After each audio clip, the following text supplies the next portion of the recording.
Start. વિદ્યાર્થી મિત્રો, lecture number 2 માં આપ સૌનું સ્વાગત છે. ગયા લેક્ચરમાં જણાવ્યા મુજબ કે હવે પછીના લેક્ચરમાં આપણે વાત કરીશું સુવર્ણ વરખ વિદ્યુત દર્શક યંત્ર એની ચર્ચા કરવાની વાત કરેલી મેં, એટલે આપણે અત્યારે એની શરૂઆત કરીએ. સુવર્ણ વરખ વિદ્યુત દર્શક યંત્ર. અત્રે એક સ્પષ્ટતા કરવી પડે કે પાઠ્યપુસ્તકમાં સુવર્ણ વરખ વિદ્યુત દર્શક યંત્ર શબ્દ પ્રયોગ કર્યો છે, પણ સોનું મોંઘું છે આજકાલ, એટલે સુવર્ણ વરખનો પ્રયોગ ઘરે કરી શકાય નહીં. પણ એને બદલે આપ સૌ આ એક વિદ્યુત દર્શકનો પ્રયોગ દરેક વિદ્યાર્થી ઘરે કરી શકે, કે જેને આપણે કહીશું સાદું વિદ્યુત દર્શક યંત્ર, કે જેની અંદર જે ચીજ વસ્તુઓ જોઈએ છે તે સરળતાથી પ્રાપ્ત છે અને ઘરે એ પ્રયોગ કરી અને વિદ્યુત ભારની હાજરી જાણી શકાય.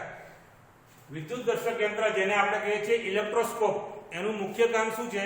તો વિદ્યુત ભાર કોઈ પણ પદાર્થની સપાટી પર હાજર છે કે નહીં અને એનું પ્રમાણ આશરે કેટલું છે એ આ યંત્ર વડે જાણી શકાય. જો આપણે ઘરે બનાવવું હોય તો એની રચના શું હોઈ શકે એ આપ સૌને બતાવું છું. આપણે કાચની એક ખાલી બોટલ લેવાની.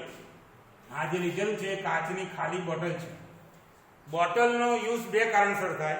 એક, બોટલનો જે કાચ છે તે પારદર્શી છે એટલે આરપાર જોઈ શકાય. બીજું કે અહીંયા જે વિદ્યુત ભાર છે એનું હાજરી હોય છે પણ પ્રમાણ ઘણું ઓછું હોય છે, એટલે ઓછા પ્રમાણની હાજરીને સેન્સ કરવી હોય તો અન્ય પરિબળની હાજરી ના હોવી જોઈએ, જેમ કે હવા. એટલે બોટલની અંદરની રચનાને બહારની હવાની કોઈ અસર થશે નહીં, અને એટલા માટે આપણે બોટલની અંદર બધી રચના કરીશું.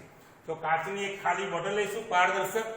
એની અંદર એક ઉપરની બાજુએ જ્યાં આપણે ઢાંકણું બેસાડીએ છીએ ત્યાં એક બૂચ લગાવીશું. બૂચમાંથી એક હોલ પાડી અને આ જે દેખાય છે સળંગ એક એલ્યુમિનિયમનો સળિયો નાખીશું. એલ્યુમિનિયમનો સળિયો અહીંયા સુવાહકનું કામ કરે છે. બહારથી કોઈ વિદ્યુત ભાર આપણે એને આપીએ તો તે વહન પામીને છેક બોટલની અંદર બીજા છેડા સુધી પહોંચશે. બીજા છેડે આપણે સુવર્ણ વરખને બદલે આજકાલ જે ખાદ્ય પદાર્થોને પેક કરવા માટે એલ્યુમિનિયમ ફોઇલ વપરાય છે એના ટુકડો લઈશું, કે જે આવા આકારમાં વાળેલો હશે,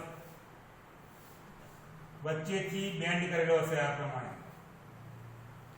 એને આપણે અહીંયા ગુંદરની મદદથી અહીંયા ચોંટાડી દેવાનું. શરૂઆતની સ્થિતિમાં એલ્યુમિનિયમ ફોઇલ આવી દેખાશે, એટલે એના બે પાંખિયા એકબીજાને અડીને હશે. પછી કઈક ઘટના બનશે, પછી એ બે પાંખિયા વચ્ચેનું અંતર વધશે. એ ક્યારે અંતર વધે છે અને કેવી રીતે થાય છે પછી વાત કરીએ. તો આવી રીતે એક એલ્યુમિનિયમ ફોઇલ એના છેડે લગાડી દેવાની અને ઉપર બૂચ છે, બૂચની અંદરથી એલ્યુમિનિયમનો સળિયો પાર કરેલો છે. હવે શું કરવાનું છે?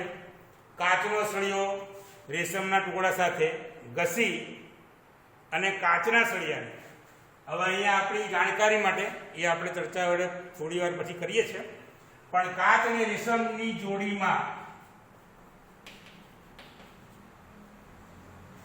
જો ઘર્ષણની પ્રક્રિયા કરવામાં આવે, કાચના સળિયા સાથે રેશમનો ટુકડો ઘસવામાં આવે તો કાચનો સળિયો પોઝિટિવ ચાર્જ એક્વાયર કરે છે, એટલે કે એના પર ધન વિદ્યુતભાર ઉત્પન્ન થાય છે, અને રેશમના ટુકડા ઉપર ઋણ વિદ્યુતભાર ઉત્પન્ન થાય છે. હવે અહીંયા આપણે શું કરવાનું છે કે ઘર્ષણ પામેલો કાચનો એક સળિયો લેવાનો છે કે જેના ઉપર ધન વિદ્યુતભાર છે. હવે એ સળિયાને આપણે અહીંયા આ એલ્યુમિનિયમનો જે છેડો છે જે બોટલની બહારની બાજુ છે ત્યાં કાચનો સળિયો કે જે ધન વિદ્યુત ભારિત છે એને અડકાડવાનો છે. આને જો કાચ અડકાડીશું, કાચનો સળિયો, તો એના પર એનો ધન વિદ્યુત ભાર, એલ્યુમિનિયમનો રોડ વિદ્યુત સુવાહક હોવાથી એ વિદ્યુત ભાર નીચે સુધી પહોંચશે આ પ્રમાણે, અને એ વિદ્યુત ભાર એલ્યુમિનિયમની બંને પરતો ઉપર પહોંચશે. તમે ધ્યાનથી જોઈ શકો છો કે એલ્યુમિનિયમ ફોઇલની પહેલી સ્થિતિ આવી હતી, એટલે આ રીતે લટકેલી હશે એકબીજાને અડીને, અને એ રીતે જ આપણે બોટલમાં ઉતારવાની છે. પછી જેવો ધન વિદ્યુત ભાર આના ઉપર અહીંયા આવશે, એની પાછળની બાજુ ધન વિદ્યુત ભાર આવશે, એટલે આગલા લેક્ચરમાં જેમ ઉલ્લેખ કર્યો તેમ કે બંને પરતો ઉપર સજાતીય વિદ્યુતભારો છે, એટલે કે એક જ પ્રકારના વિદ્યુતભારો છે અને સજાતીય વિદ્યુતભારો વચ્ચે અપાકર્ષણની ઘટના બને છે. અપાકર્ષણની ઘટના બનશે એટલે બંને ટુકડાઓ એકબીજાથી દૂર જવાનો પ્રયત્ન કરશે. એટલે આ પ્રમાણે જો પરતો હશે તો આ પ્રમાણે ખુલીને એકબીજાથી દૂર જશે અને એ દૂર કેટલા પ્રમાણમાં જશે એનો આધાર કેટલા જથ્થામાં અહીંયાથી વિદ્યુતભાર અંદર પહોંચ્યો છે તે. એટલે આશરે કાચના સળિયા ઉપર કેટલો વિદ્યુતભાર છે એનું પ્રમાણ જાણી શકાય છે. એટલે વિદ્યુતદર્શક યંત્ર વડે બે વસ્તુઓ નક્કી થાય. એક, કાચના સળિયા પર વિદ્યુતભાર છે કે કેમ, અને બીજું કે તે કેટલા પ્રમાણમાં છે.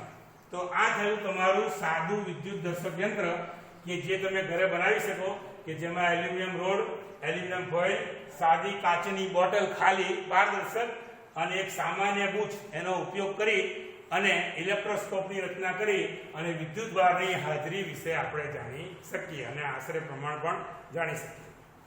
એટલે આ આપણે વિદ્યુતદર્શક યંત્રની ચર્ચા આપણે કરી. હવે અત્યારે બીજો એક મુદ્દો આપણે ચર્ચીશું આના સિવાયનો.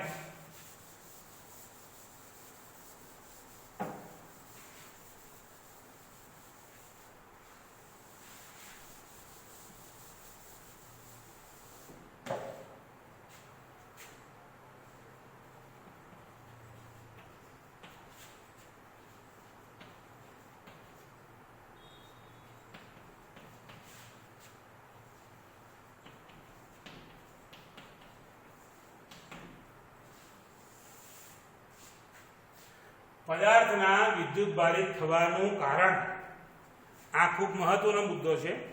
ભૌતિક વિજ્ઞાનમાં થિયરી ગમે તેટલી ગોખશો તમે, પણ જો એને સમજો નહીં તો ત્યાં સુધી કોઈ પણ પ્રકારના કેલ્ક્યુલેશન, કોઈ પણ પ્રકારના કોયડાઓ કે જટિલ પ્રશ્નો એને સમજી કે ઉકેલી શકશો નહીં.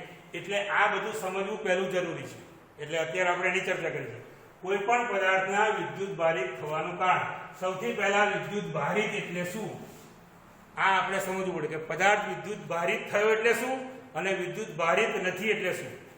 સામાન્ય રીતે આપણે પદાર્થ બોલીએ, અણુ બોલીએ, પરમાણુ બોલીએ કે કણ બોલીએ. આને અંગ્રેજીમાં સબસ્ટન્સ કહેવાય. આ છે મોલેક્યુલ, આ છે એટમ, આ છે પાર્ટિકલ. સામાન્ય સ્થિતિમાં કોઈ પણ પદાર્થ, અણુ, પરમાણુ કે કણ એ વિદ્યુત તટસ્થ હોય છે.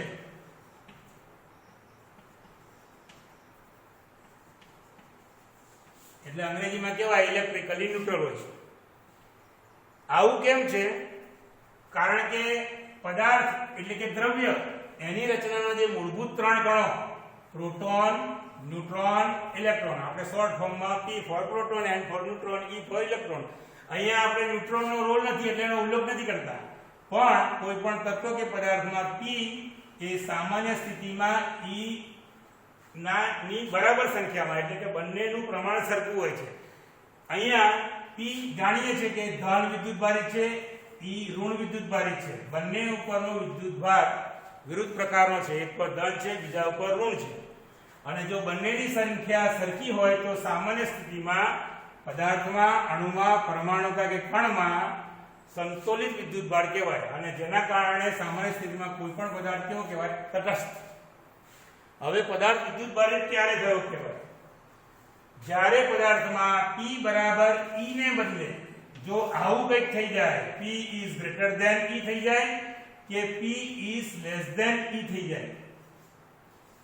એટલે કે પ્રોટોન ની સંખ્યા ઇલેક્ટ્રોન કરતા વધી જાય અથવા પ્રોટોનની સંખ્યા ઇલેક્ટ્રોન કરતા ઘટી જાય. આ બે સ્થિતિમાં પદાર્થ વિદ્યુતભારિત થાય.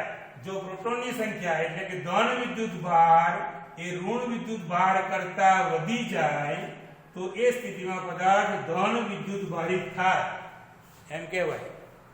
અને જો પ્રોટોનની સંખ્યા એ ઇલેક્ટ્રોન વધી જાય પ્રોટોનની સરખામણીએ તો એ પદાર્થ ઋણ વિદ્યુતભારિત થાય. હવે સામાન્ય સ્થિતિમાં સંતુલિત અવસ્થા છે, P બરાબર E છે, તો વિદ્યુતભારિત થવાની જે સ્થિતિ છે ધન વિદ્યુતભારિત કે ઋણ વિદ્યુતભારિત એ ક્યારે થાય એનું એક ઉદાહરણ જોઈએ જે આપ સૌ જાણી જશો.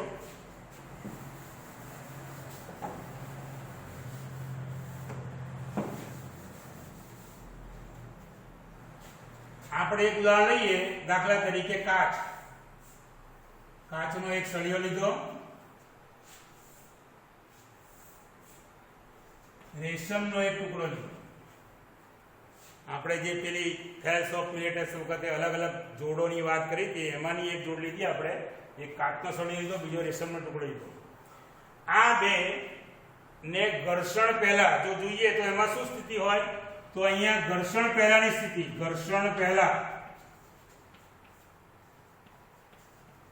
તો એની અંદર P બરાબર E હોય, એટલે કાચમાં પણ P બરાબર E હોય અને રેશમમાં પણ P બરાબર E હોય.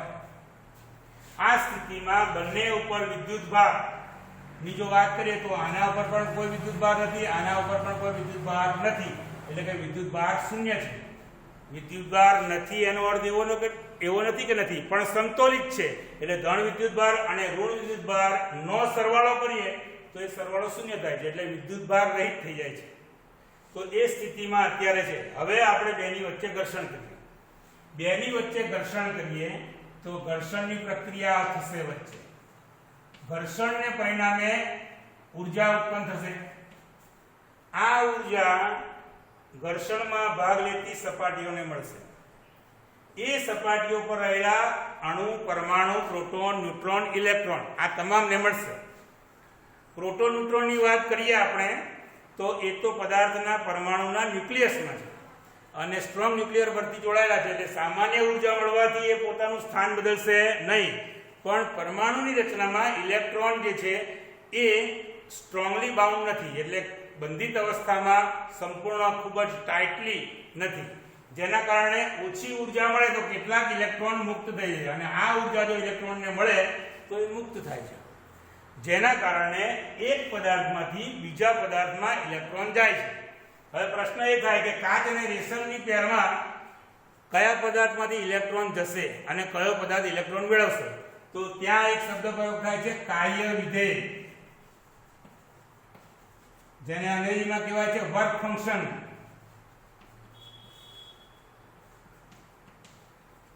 વર્ક ફંક્શન જે છે એ એવી બાબત છે, એની ટૂંકમાં વાત કરીએ તો જે પદાર્થનું વર્ક ફંક્શન જાણવું હોય તો એની વ્યાખ્યા શું કરી શકાય? તો કે કોઈ પણ પદાર્થના પરમાણુમાંથી ઇલેક્ટ્રોન મુક્ત કરવા માટે જે ઓછામાં ઓછી ઊર્જાની જરૂર પડે એને તે પદાર્થનું વર્ક ફંક્શન કહેવાય. એટલે કે જેના વર્ક ફંક્શનનું મૂલ્ય ઓછું હોય એ પહેલો ઇલેક્ટ્રોન મુક્ત કરે અને જેનું વધારે હોય એ ઇલેક્ટ્રોન એની સરખામણીએ મુક્ત કરી શકતો નથી, કારણ કે એને વધારે ઊર્જાની જરૂર પડતી. આ કિસ્સામાં કાચમાંથી ઇલેક્ટ્રોન મુક્ત થઈને રેશમ પર જાય છે ઘર્ષણ થયા પછી. એ સ્થિતિમાં અહીંયા કાચ ઉપર ઘર્ષણ પહેલા પ્રોટોન અને ઇલેક્ટ્રોન એટલે કે ધન અને ઋણ વિદ્યુત ભારો સમાન હતા. હવે ઇલેક્ટ્રોન અહીંયા જવાથી P is not equal to E થયું અને એટલે કે P is greater than E થયું. ઇલેક્ટ્રોન ઓછા થયા, એની સરખામણીમાં પ્રોટોન વધારે છે એટલે ધન વિદ્યુત ભાર વધારે છે. એના કારણે કાચના સળિયા ઉપર ધન વિદ્યુત ભાર ઉત્પન્ન થયો. એની સામેની બાજુ જોઈએ તો રેશમ ઇલેક્ટ્રોન મેળવે છે. તો અહીંયા પણ આ સ્થિતિ થઈ. પહેલા P બરાબર E હતું, હવે ઘર્ષણ પછી P is not equal to E એટલે હવે પ્રમાણ સરખું રહેતું નથી અને પ્રમાણ સરખું ના હોય તો શું વધ્યું? તો P is less than E એટલે ઇલેક્ટ્રોન વધ્યા. ઇલેક્ટ્રોન વધ્યા તો રેશમના ટુકડા પર ઋણ વિદ્યુત ભાર ખુલ્લો થયો, વધારે. તો આ સ્થિતિમાં કાચ અને રેશમની વચ્ચે ઘર્ષણ કરવામાં આવે તો કાચના સળિયા ઉપર ધન વિદ્યુત ભાર ઉત્પન્ન થાય છે, રેશમના ટુકડા ઉપર ઋણ વિદ્યુત ભાર ઉત્પન્ન થાય છે. આ ઉદાહરણ પરથી એક વાત સ્પષ્ટ થઈ કે ક્યારે પદાર્થ વિદ્યુત ભારિત થાય. વિદ્યુત ભારિત થવાની ક્રિયાને અંગ્રેજીમાં ઇલેક્ટ્રિફિકેશન કહેવાય અને આ પદાર્થ પર જે વિદ્યુત ભાર ઉત્પન્ન થયો તો એ પદાર્થને કહેવાય ઇલેક્ટ્રિકલી ચાર્જ થયો. એટલે અત્યારે કાચનો સળિયો ઇલેક્ટ્રિકલી ચાર્જ છે, રેશમનો ટુકડો ઇલેક્ટ્રિકલી ચાર્જ છે, એટલે બંને વિદ્યુત ભારિત થયા છે. તો ઇલેક્ટ્રિફિકેશન થયું અને ઇલેક્ટ્રિફિકેશન થવાનું કારણ છે એક પદાર્થમાંથી બીજા પદાર્થમાં ઇલેક્ટ્રોનની આપ-લે થાય છે. એક પદાર્થ ઇલેક્ટ્રોન ગુમાવે છે, બીજો પદાર્થ ઇલેક્ટ્રોન મેળવે છે. જે પદાર્થ ઇલેક્ટ્રોન ગુમાવશે તે ધન વિદ્યુત ભારિત થશે, જે પદાર્થ ઇલેક્ટ્રોન મેળવશે તે ઋણ વિદ્યુત ભારિત થશે. તો આ રીતે પદાર્થ ના વિદ્યુત ભારિત થવાનું કારણ તમે સમજ્યા છો. હવે આ ઘટનામાં કેટલાક કારણો યાદ રાખવાના છે. સૌથી પહેલી વાત, વિદ્યુત ભારિત અલગ અલગ પ્રકારે કરી શકાય પદાર્થને. એમાંનો આ એક પ્રકાર છે કે જે ઘર્ષણને કારણે પદાર્થ વિદ્યુત ભારિત થાય છે. એટલે ચાર્જિંગ બાય ફ્રિક્શન, ઘર્ષણને કારણે કાચ અને રેશમ પર કોઈ વિદ્યુત ભારિત નહોતો, કોઈ વિદ્યુત ભાર નહોતો. એ ઘર્ષણને પરિણામે બંને પદાર્થો વિદ્યુત ભારિત થયા. સારું, આમાં યાદ શું રાખવાનું છે? તો જે પદાર્થ ઇલેક્ટ્રોન ગુમાવશે તે ધન વિદ્યુત ભારિત થશે, જે પદાર્થ ઇલેક્ટ્રોન મેળવશે તે ઋણ વિદ્યુત ભારિત થશે. સૂક્ષ્મ સ્તરે સમજીએ, માઇક્રોસ્કોપિક લેવલ ઉપર, તો જે પદાર્થ ધન વિદ્યુત ભારિત થશે એના દળમાં ઘટાડો થશે. કેમ? કારણ કે એમાંથી ઇલેક્ટ્રોન ઓછા થયા. સારું, જે પદાર્થ ઋણ વિદ્યુત ભારિત થશે એના દળમાં વધારો થશે, કારણ કે એમાં વધારાના ઇલેક્ટ્રોન આવ્યા. તો બે મુદ્દાઓ યાદ રાખવાના છે. જો પદાર્થ ઇલેક્ટ્રોન ગુમાવશે તો ધન વિદ્યુત ભારિત થશે, જો પદાર્થ ઇલેક્ટ્રોન મેળવશે તો ઋણ વિદ્યુત ભારિત થશે. પહેલો મુદ્દો. બીજો મુદ્દો, જો પદાર્થ ધન વિદ્યુત ભારિત થશે તો દળમાં ઘટાડો થશે, કારણ કે ઇલેક્ટ્રોન ઓછા થાય છે. અને જો પદાર્થ ઋણ વિદ્યુત ભારિત થાય તો એના દળમાં વધારો થશે, કારણ કે એમાં વધારાના ઇલેક્ટ્રોન બહારથી આવે છે. સૌથી છેલ્લી વાત, અને એ મહત્વની વાત છે કે ઘર્ષણને કારણે પદાર્થ વિદ્યુત ભારિત થાય. અંગ્રેજીમાં એને કહેવાય ચાર્જિંગ બાય ફ્રિક્શન, એટલે ઘર્ષણ દ્વારા વિદ્યુત ભારિત થવાની ક્રિયા. તો એની અંદર જે પ્રક્રિયા છે એમાં યાદ રાખવાનું છે, ઘર્ષણમાં ભાગ લેતા બે યોગ્ય એવા અવાહક પદાર્થોમાં નો એક જો ધન બને તો બીજો ઋણ બને છે. પહેલી વાત. બીજી વાત, જેટલો અહીંયા ધન વિદ્યુત ભાર ઉત્પન્ન થાય એટલો જ એક્ઝેક્ટ મૂલ્યમાં, અહીંયા ધન છે તો સામે ઋણ થાય. વિદ્યુત ભાર વિવિધ પ્રકારનો હોય, પણ મૂલ્યની દ્રષ્ટિએ વાત કરીએ તો અહીંયા જેટલો ધન છે એ તો મૂલ્યના પ્રમાણમાં એટલો જ અહીંયા ઋણ વિદ્યુત ભાર ઉત્પન્ન થાય. તો આટલા મહત્વના મુદ્દા હતા, અને તે છે વિદ્યુત ભારિત થવાનું કારણ, પદાર્થના વિદ્યુત ભારિત થવાનું કારણ. અને એમાં આપણે સમજ્યા તો જ્યારે કોઈ પણ પદાર્થ ઇલેક્ટ્રિકલી ચાર્જ થાય અથવા તો પદાર્થનું ઇલેક્ટ્રિફિકેશન થાય તો કેવી રીતે થાય? તો એમાં મુખ્ય કારણ છે એક્ચ્યુઅલ ટ્રાન્સફર ઓફ ઇલેક્ટ્રોન, એટલે કે પદાર્થ એક પદાર્થમાંથી ઇલેક્ટ્રોન બીજા પદાર્થમાં જાય છે. એટલે કે બે પદાર્થો વચ્ચે ઇલેક્ટ્રોનની આપ-લે થાય તો પદાર્થ વિદ્યુત ભારિત બને. કાં તો ધન વિદ્યુત ભારિત બને, કાં તો ઋણ વિદ્યુત ભારિત. તો અત્યારે આટલી આ ચર્ચા આપણે કરી છે. હવે પછી આપણે વાહક અને અવાહક પદાર્થો વિશે ચર્ચા કરીશું નેક્સ્ટ લેક્ચરમાં.